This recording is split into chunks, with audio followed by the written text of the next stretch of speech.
जय हिंद दोस्तों। जहाँ एक तरफ भारत के कोने कोने से बहुत ही डराने वाली बातें सामने निकल कर आ रही हैं कि किस तरीके से इस महामारी से टैकल किया जा रहा है और क्या अंजाम में निकल के आ रहा है। कई ऐसे लोग जो मदद के लिए सामने आए वो भी इस बीमारी से ग्रसित होकर अपनी जान गंवा चुके हैं। और जिस तरीके से ये भारत में फैल रही है और जिस तरीके की अराजकता पूरे भारत में फैल रही है, ना इलाज लोगों को सही से मिल पा रहा है, ना मूलभूत ज़रूरतें जो इस समय लोगों की पूरी की जानी चाहिए ना वो पूरी हो पा रही हैं। मजदूरों का पलायन ऑलरेडी हो ही चुका है, लगातार ट्रेनें रद्द की जा रही हैं, अलग अलग देश भारत से आने वाले यात्रियों के ऊपर बैन लगा रहे हैं। तो ये सब जो खबरें हैं ये वाकई में किसी को भी डराने वाली है। ऐसे में जो भी इंसान अपनों के लिए जो भी कुछ कर पा रहा है वो कर रहा है। जैसा कि हमने आईपीएल से भी देखा, 3 ऑस्ट्रेलियन खिलाड़ियों ने आईपीएल से अपना नाम वापस ले लिया। वहीं रविचंद्रन अश्विन ने भी बीच आईपीएल से अपना नाम वापस लेके वो भी दिल्ली कैपिटल्स को अब छोड़ चुके हैं। उनका भी सीधा कहना यही है कि इस महामारी के खिलाफ जो जंग चल रही है उसमें वो अपनों के साथ रहकर उनका साथ देना चाहते हैं। जाहिर सी बात है, सभी लोग जो भी अपनों के लिए जो भी कुछ कर सकते हैं सभी लोग वो कर रहे हैं।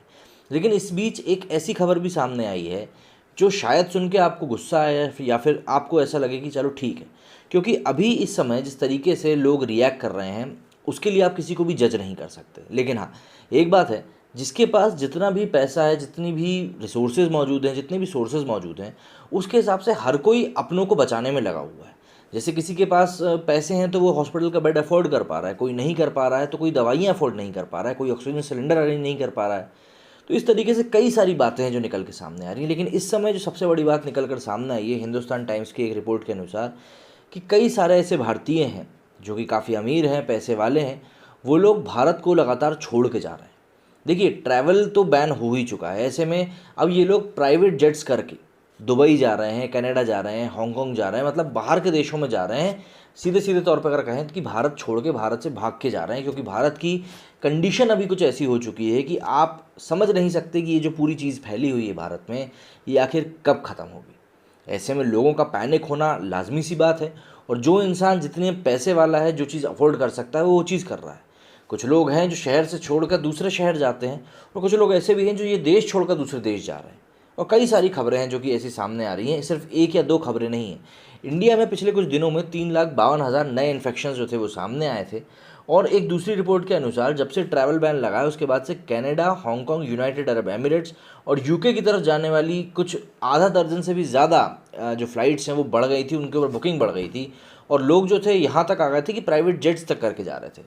There was a huge surge to London and Dubai just before the restrictions took place, and the Maldives too before they announced the ban. मतलब लंदन और दुबई की तरफ जाने वाली फ़्लाइट्स में एक सडन उछाल देखने को मिला जी, रिस्ट्रिक्शंस के डिक्लेयर होने के ठीक पहले। A one way flight from New Delhi to Dubai cost as much as 1.5 million rupees. मतलब करीब करीब वन वे, अगर आप देखें कि नई दिल्ली से दुबई की एक फ़्लाइट कितना कॉस्ट करती है, तो वो करीब करीब 15 लाख रुपए कॉस्ट करती है प्राइवेट। और उसमें पूरा ग्राउंड हैंडलिंग की भी फ़ीस होती है और जो बाकी कुछ फ़ीस होती हैं वो भी होती हैं। दो प्राइवेट जेट के जो ऑपरेटर्स होते हैं वो अगर दूसरी तरफ से खाली वापस आते हैं तो उसका भी भाड़ा आपसे ही लेते हैं। और उसके बाद भी लोग इन प्राइवेट जेट्स को करके बाहर के देशों में जा रहे हैं। सबसे बड़ी बात ये, the exodus and echoes of last year when India banned medical evacuation flights amid concerns that the super rich might falsely claim they need treatment in order to jet around the nation during lockdown after the government banned the commercial services। ये अराजकता इसलिए भी फैली है अमीर लोगों में क्योंकि पिछले साल जब लॉकडाउन लगा था तो गवर्नमेंट ने मेडिकल कंसर्न्स के ऊपर भी फ़्लाइट लेने से मना कर दिया था, क्योंकि एक डर था कि जो अमीर लोग हैं वो बार बार इसी चीज़ का फ़ायदा उठाते हुए जो ट्रैवलिंग है वो जारी रखेंगे पूरे भारत में। लेकिन अब जो ये खबर निकल कर सामने आ रही है ये वाकई में बहुत ज़्यादा, मैं मतलब कहना तो नहीं चाहिए, पर एक इंसान अगर अपने नज़रिए से देखे तो कुछ के लिए ये गलत है और कुछ के लिए ये ठीक है। While private fares were already high and haven't generally been bumped up, the cost of airline tickets has climbed। मतलब प्राइवेट जेट्स की जो भी कुछ कीमतें थी वो तो वैसे भी ज़्यादा ही रहती हैं, लेकिन वो स्टिल हैं अभी। लेकिन जो फ़्लाइट्स, जो नॉर्मल फ़्लाइट्स से हम लोग ट्रैवल करते हैं उसके प्राइसेस भी बहुत ज़्यादा बढ़ गए हैं और फिर भी लोग जा रहे हैं।